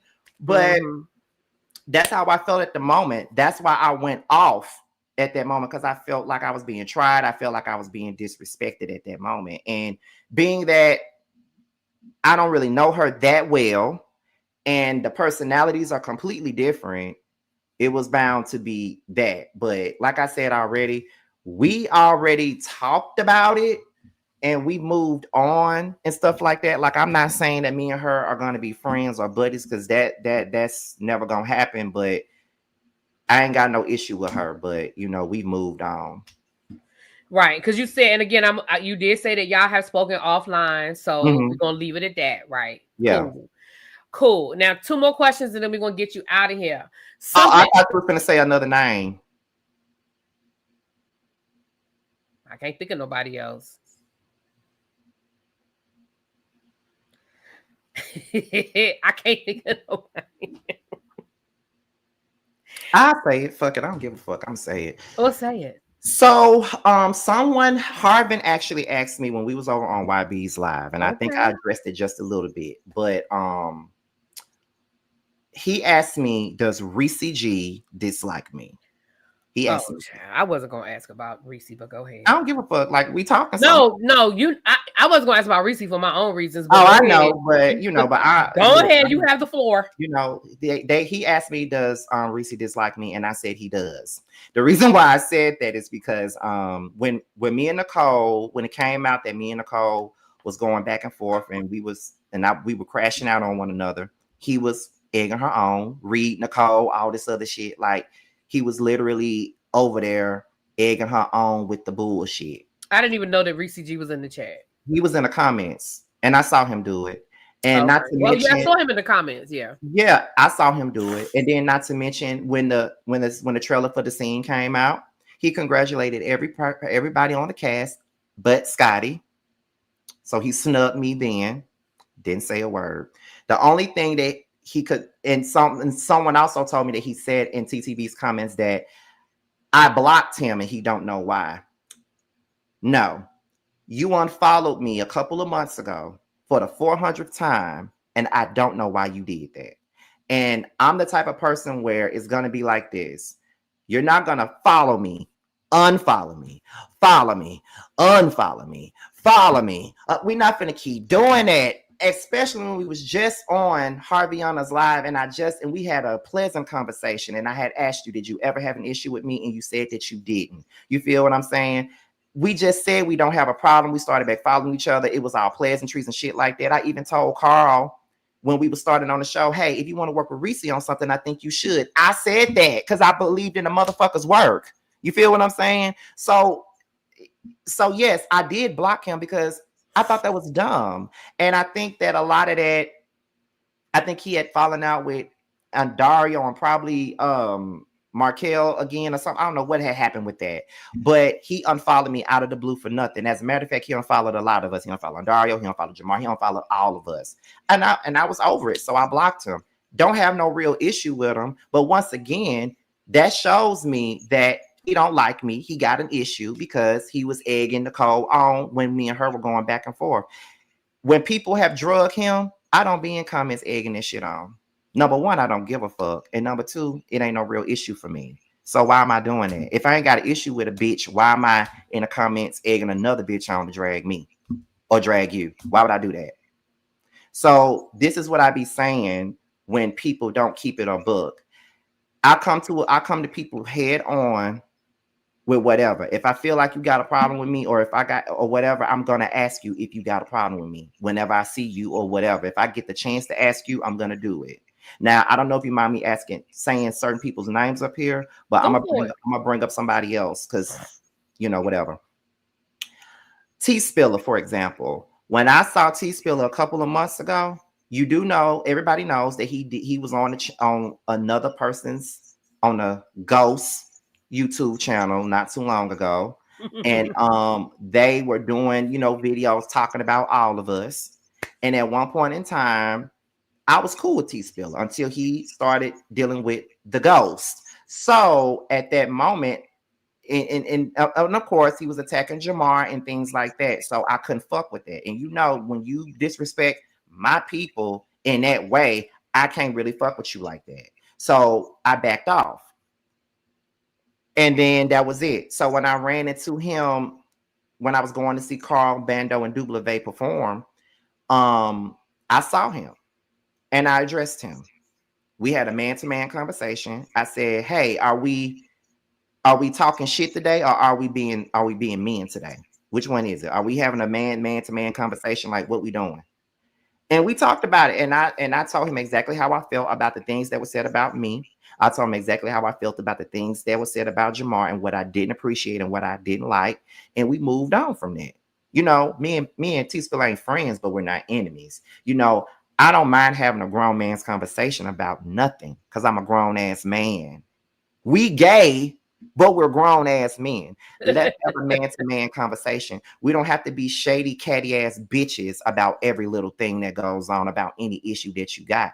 We can have a conversation like men. And that's what I did with him. And I've done that with TTB. I've done that with several different people. If I ever had an issue with anybody, I always address them. Especially if I see you, I'm going to address you about it. It's either I'm going to address you about it or I'm not going to say shit to you. I'm just not that person that likes to sit up here and pretend like I don't have an issue with somebody when I know that I do. My actions show different. You feel what I'm saying? Or another thing with this web reality world, I don't like the phoniness. You know what I mean? Like, these people would get on lives with one another. They'll drag each other to smithereens, talk about each other's mamas, throw out all kinds of accusations about one another, slander each other's names, and then the next day they're on a live together, kikiing. No, couldn't be me. Can't do it. And that's the truth, Roof. It's real for that. Can't do that. So, you know, so literally all of these people that have had an issue with me, from the ghost to this young man here and the and Cassadine, in my eyes, it was all one-sided, because I never had no issue with none of these people. Even with Nicole, I didn't have an issue with her, but I just felt like she was taunting me and doing all that weird shit, and I just wasn't for it. And that's why it happened on Thanksgiving. But all of these issues have been one-sided when it comes down to me. I don't go out of my way to do shit, dirty shit to people. I don't fuck with nobody unless they fuck with me, okay? I don't bother nobody unless they bother me. I come in peace and all that. I ain't no victim, but I'm not no villain either. I don't bother these people in this damn web world like that. I don't do shit but my job and keep it moving. I know that's right. I don't do my job and keep it moving, honey. I don't do nothing to these people. Like, it's the same. It's the same thing. Like with the ghosts. It's some of these people I have supported. Okay, have supported down, and they do this shit. And really, this is just me talking right now. I know we're doing the interview, but this is just me getting all this shit off my chest right now. Okay? Go, babe. Even with the ghost, I first saw him on TTB's platform, right? I thought he was funny as fuck and all of that shit. When he got his own channel, I remember posting about his channel on my Instagram, telling people to go subscribe to him, only for me to be dragged by his ass. Especially during the Boss Baby Wars. Ooh. Just dragging me. What did I do to you? I didn't fuck your man. I didn't do none of that. What did I do to deserve any of that bullshit? Nothing. Just dragging me for nothing. And I never addressed them. Never said nothing about them. Never done none of that. And here's the thing when it comes down to it. I'm just going to be real. And I'm not even trying to toot my own horn, but some of these people that be trying to come for me on the low and doing all this subtle shit to me and all this other stuff, y'all trying to get somewhere. And that somewhere is where I already am. You better say it. Some of these folks are not even on my fucking level, okay? They're not on my level. They're not doing half of this. They haven't done some of the shit that I've done. They ain't seen some of the shit I've done. They ain't doing some of the shit that I'm doing right now. They're not on my level. So a lot of them that be coming at me, they're trying to get there. And they're not there yet. This ain't even me talking down on nobody. This is just the truth. Leave me alone. That's it. It sounds like a very wise woman told you that. I don't know. You talking about yourself. It sounds like a very wise woman have told you these things behind the scenes. Okay? All right. I have definitely told Scotty all of that, especially about him frequenting certain spaces. Y'all just listen. Y'all don't know. We have had the conversations. Yes, it's just the truth. Like, me and my Kroger job have been in places where people are trying to be, and that's that. And the thing is, I don't mind taking nobody with me where I go. I don't talk about my connects. I don't talk about the events I have been invited to and didn't go to. I didn't talk about none of that shit. I don't talk about none of that. But yes, Carl. Yes. Yes. I don't sit up here and brag about Carlos King knowing who the fuck I am. That's Carlos King. He know little old me that work at fucking Kroger, that works in produce and stocks oranges and apples all motherfucking day. Yes, he knows who the fuck I am. I've been to Candy's events, all the other different shit. Like, I've done that stuff. I don't get on here and talk about that because it's really not that fucking serious. It's not that deep to me. I don't have to do that. I don't have to do none of that. I don't get on here and do all this bullshit. Because I don't have a point to prove to no bitch. I don't have shit to prove to nobody. One thing about me is this right here. I started from the mud and I got it. And it took me a long time to get to where I am today. But I'm here. Everybody else can do the same thing that I'm doing. Yep. That's it. I mind my motherfucking business. I don't bother none of these motherfuckers. I don't. And when I say that, that ain't me disrespecting nobody. I'm not disrespecting Rico. I ain't disrespecting Reese. I ain't disrespecting no motherfucking body. This is just a general point. I don't bother no motherfucking body. I mind my business. I don't speak on none of them. I mind my business. I don't give two shits about what nobody doing because it ain't benefiting me in no point. Whatever you doing, I hope you're doing well at it. But that's just it. Like, we need 42 more people, y'all. There's 220 of y'all in here. We need 42 more people to subscribe. Y'all want to see Scotty and his new web reality show that's going to premiere next week.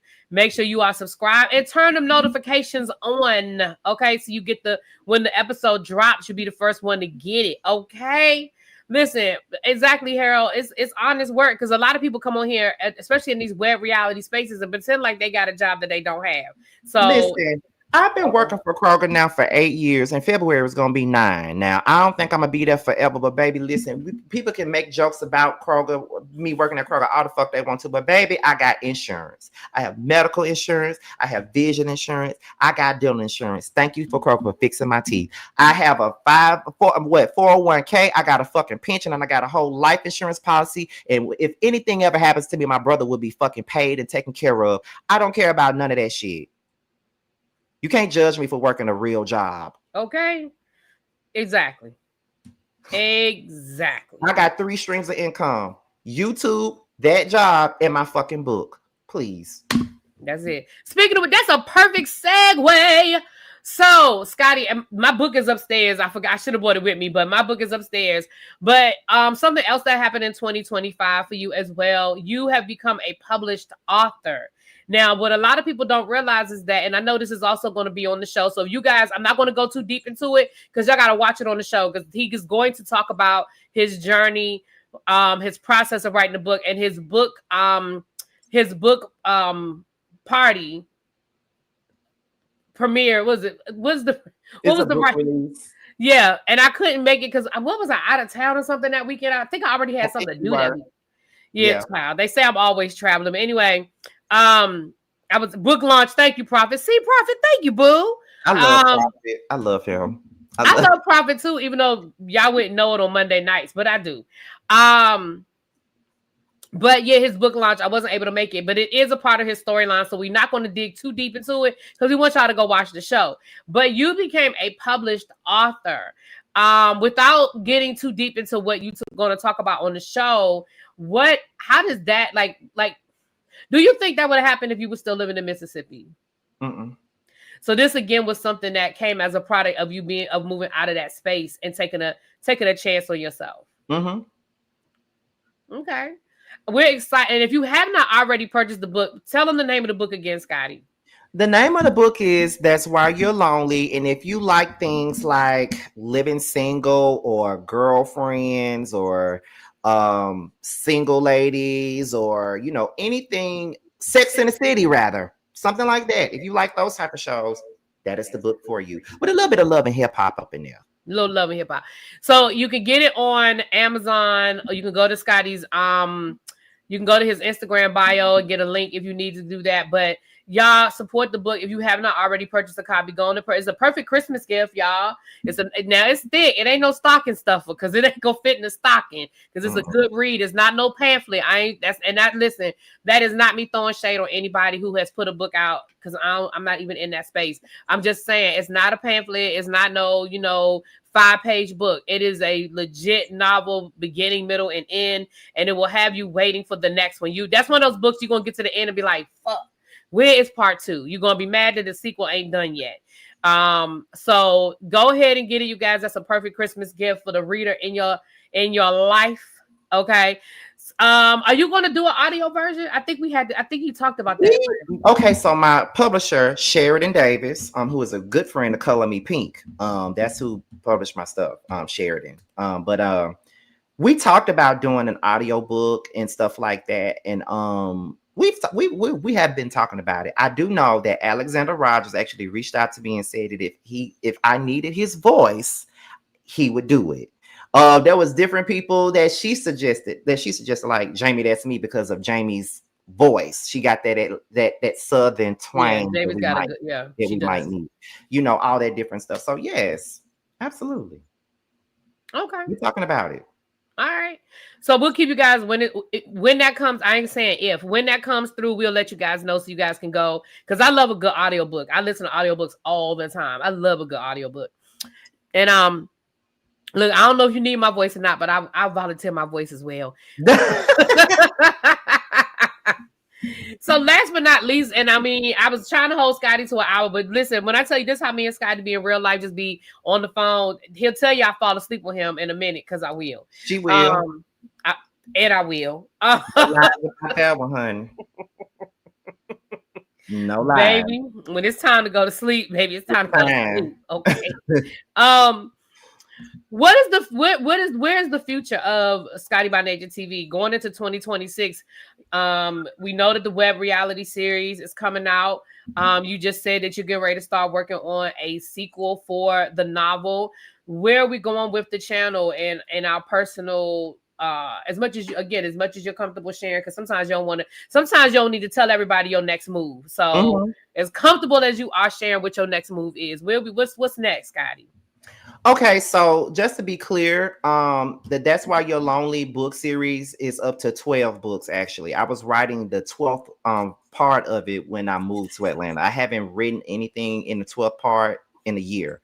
So I got to get another computer for that stuff, for my writing and shit like that. But the second part of the series, I'm gonna send it to. I'm said I was gonna send it to Sheridan in a couple of weeks.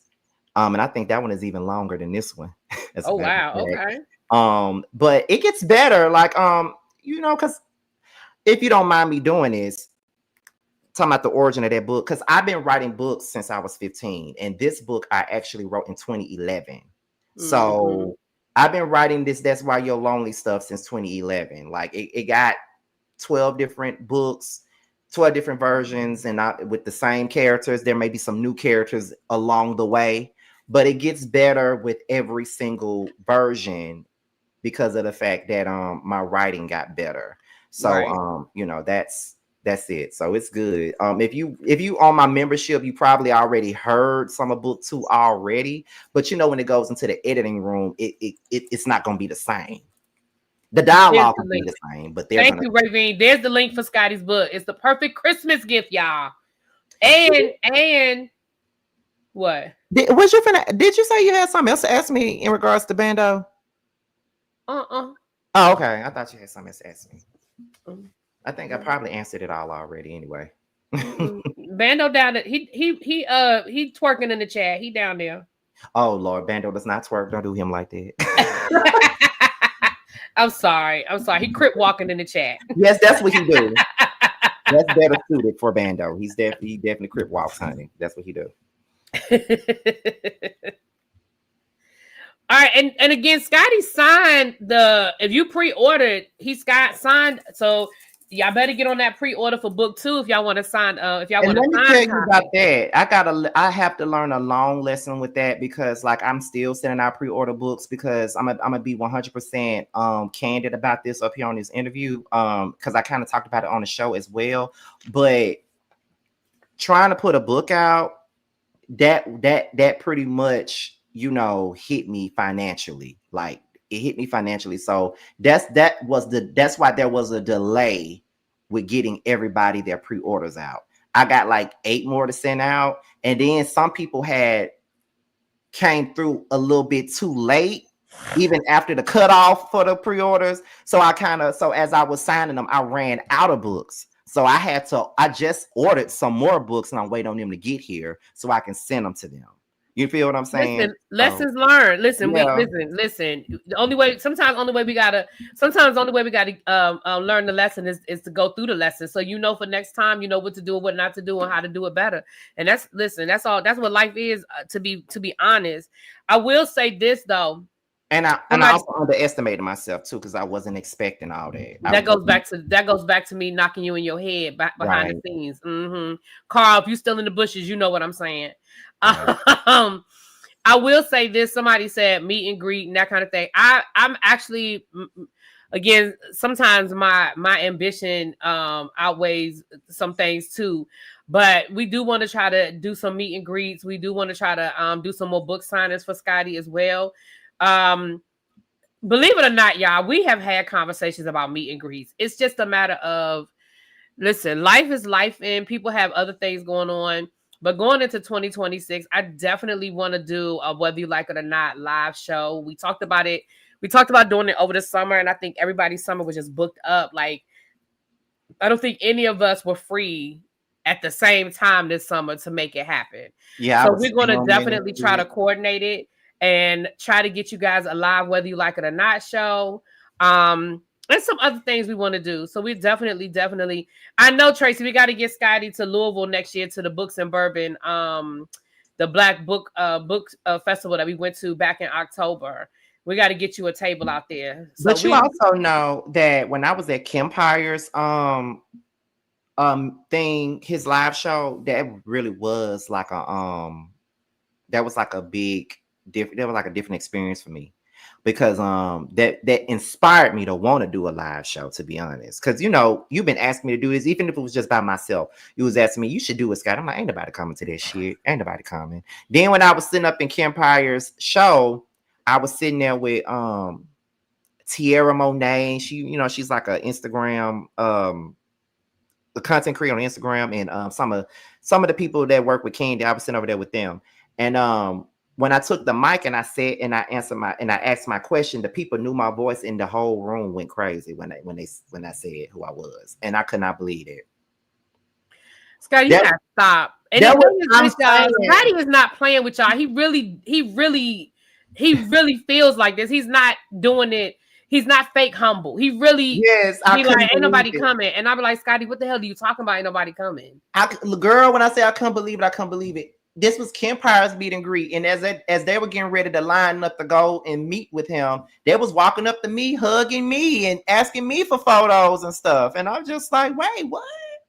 Because I was sitting there with Jamie, not Jamie that's me, but the Jamie that be with Ken. Yeah. I was sitting there with her, and she was like, bitch, it's like you had a concert up in here. Everybody trying to get to you up in here. Everybody, you the big celebrity up in here. Everybody trying to get to you. So I'm just like, what? And then, Kempire was happy that I was there. You know what I mean? And I told him I was very sick. He even complimented me on how about the audience reaction to me being there and stuff like that. Because he was like, he didn't know I lived in Atlanta. Somebody had to tell him that. That's why he reached out to me. So just like, okay. Yeah, I will say this: Kempire knows people, because the first time I went to the Kempire show, I went up to introduce I bought tickets for his. I went to the meet and greet, and when I went up to take the picture with him, I was like, "Hi, my name is." He was like, "I know who you are," and I was like,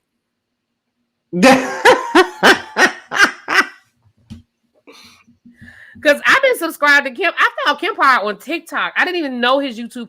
I found him on TikTok. And I've been subscribed to Kempire since he had less. I want to say he had like maybe 11,000 subscribers when I subscribed to him on YouTube. So listen, I've been knowing about Kempire though. I've been knowing about Kempire since 2012. He was interviewing Latasha Scott back then. She was trying to put out that baby been trying to put out a solo album for years. Anyway, she was supposed to be putting out a solo album back then, and he interviewed her or whatever. So that's what happened with that. So that's when I first heard of him. That was like 2012. So he been around. So this is what I'm gonna say. And again, shout out to the people who are here. Shout out if you haven't hit that like button, please hit the like button. If you have not subscribed to Stylish TV, please, y'all, that's free. So hitting the like button and subscribing to Stylish TV is free 99. We're trying to get them to their 1,000 subscribers so they can try to get their monetization sooner rather than later. And if you have not ordered your book, Scotty's book, the link is right there. Thank you to my mods. Y'all been on it all night. I appreciate y'all so much. And what I will say, this is gonna be I'm gonna give Scotty the final word, but it's gonna be the last thing I'm gonna say. We're gonna try to get y'all a live show. I don't know what it's gonna look like. I can't say it's gonna be whether you like it or not, or if it's gonna just be Scotty and friends. Because if we can't get the whole panel, we're not gonna call it whether you like it or not. It'll just be Scotty and friends.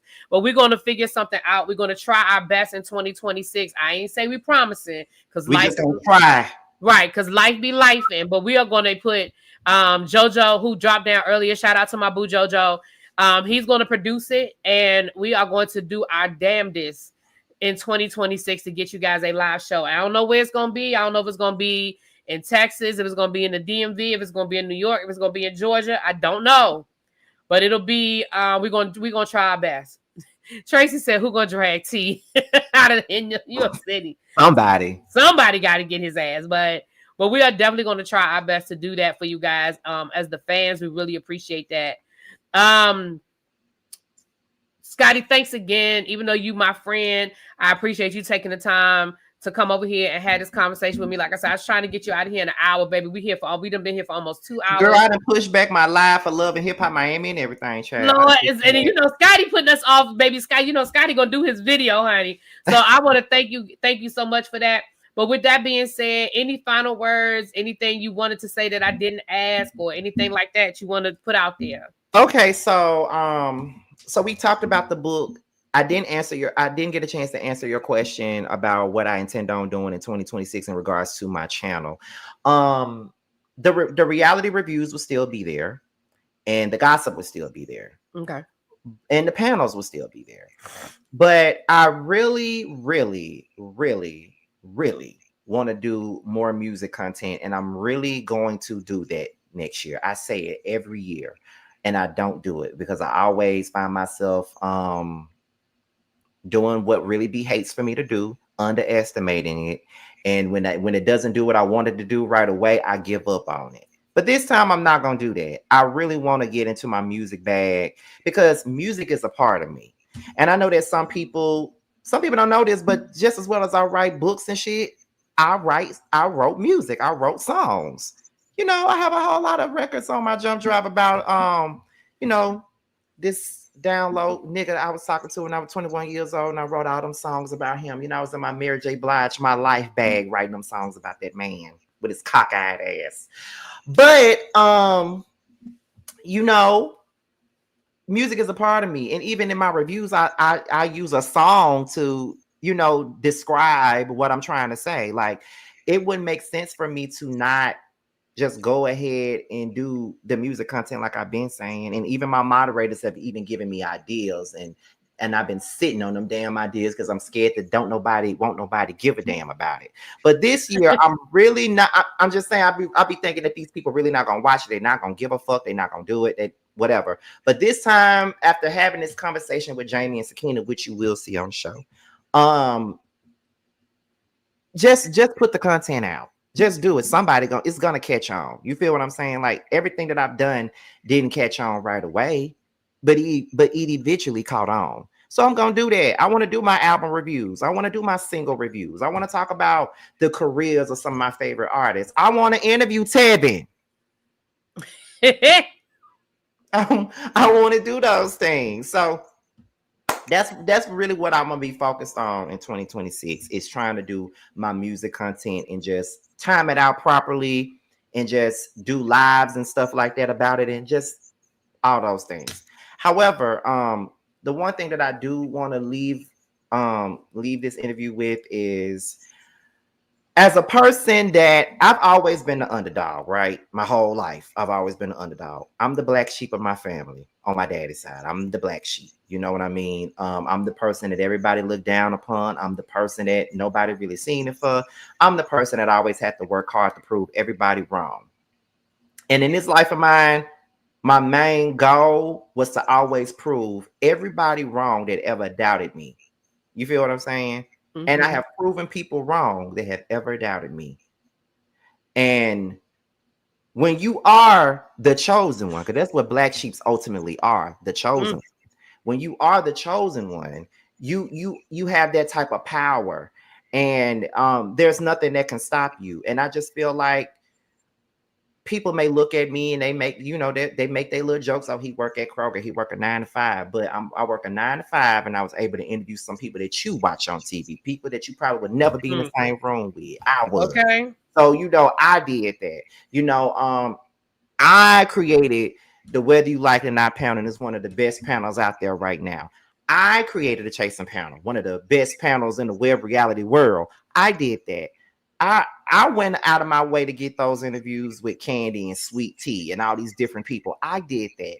Even when I thought I couldn't do it, I did that. I put my mind, like I can always do something when I put my mind to it. So for those people that have been in my shoes where they were cast aside, they were, bullied or just shut out or just scapegoated all their life, take that shit as a tool and just make that be your determination to be who you want to be and what you want to be. Because I promise you, the people that has always scapegoated you, they're going to see where you are in life, and then they all going to look crazy. Because a lot of the people that scapegoated me and my family, they look at me right now and they can barely look at my face because they know I'm on to something greater every day. And I was one of those boys. And to quote Nicki Minaj, but to remix what she said, when you get to where you want to be, all the boys would applaud, all the girls would come in, because I'm fighting for the boys that never thought they could win. That's who I was. I was one of the boys that never thought that they could win, and I'm winning every damn day. Even in my lowest, I'm always winning. I always come out swinging and proving a point. I'm an three-time award-winning content creator. I'm an author. I have 58,000 subscribers. I have several celebrity interviews under my belt. And I can talk my shit whenever I fucking feel like it, although I choose not to. So for a person, if I could do that, somebody else can. And that's all I got to say about that.